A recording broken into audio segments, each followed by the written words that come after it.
Good evening, Kellie-Jay. Good evening. Here we go again, eh?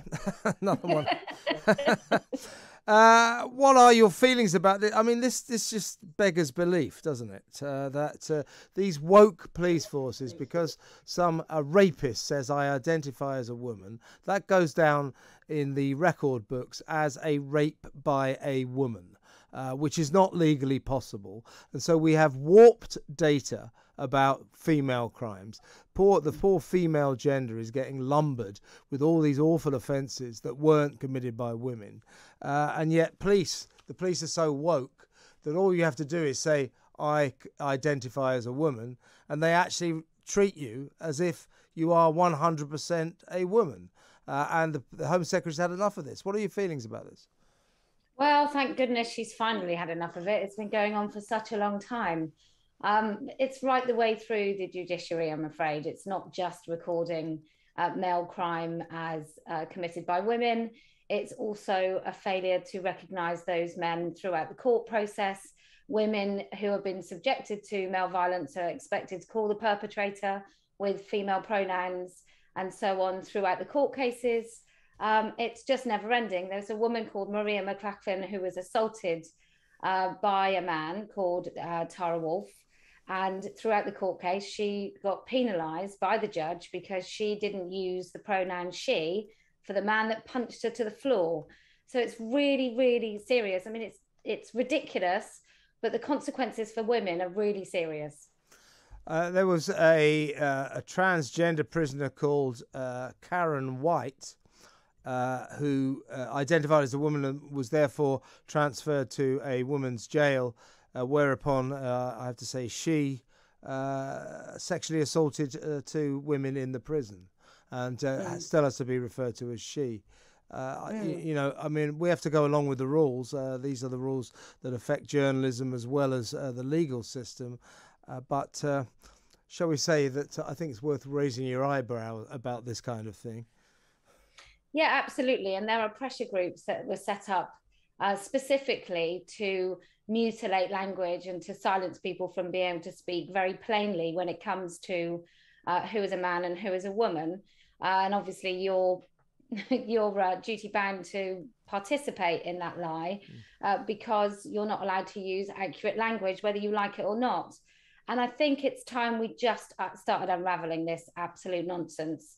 To mask male violence by using female pronouns and female language is quite a disastrous thing to do and leads to, proper real life consequences. But Kevin, we've talked about this before, and this is what I call the fat end of the thin end of the wedge argument. And that is the mutilation of our language and not being able to be really accurate. So, it all comes back to those first little glimpses of what we feel is kind and polite. Yeah, I totally agree. And when it comes to compiling crime statistics, I mean, this goes beyond just the mutilation of language and the ludicrous wokery. And this becomes quite dangerous because it's quite important to find out who's committing what crimes and where they're being committed, by whom.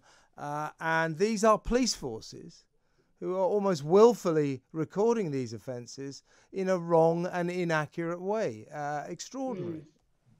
Well, they're totally captured, aren't they? So as far back as, I believe it was 2012, a police officer who was male, who identified as a woman, took the police force to court for discrimination because he wasn't allowed to intimately search female suspects like actual female police officers. And so that was a real kind of marked event in obscuring male and female within the police force. Obviously, at the same time, they start recording the self-ID of perpetrators of really violent crimes. But it's right the way through the police force. Standing for Women did a piece of research where we asked every single police force up and down the country, and those that complied to the Freedom of Information Act, actually, they do not differentiate between men or women, or rather men who call themselves women and actual women throughout their force. And that's down to each and every police constable, the chief of police, in every single force. So it really is quite rotten. And it all comes down to external bodies, lobby groups going in and just feeding the police a load of nonsense, and the police not doing their due diligence and just following it like sheep. Yeah, it's quite disconcerting that the police kind of embrace this kind of system, isn't it? That they're rather enthusiastic participants in this kind of wokery, aren't they? Yeah, it's really, really odd.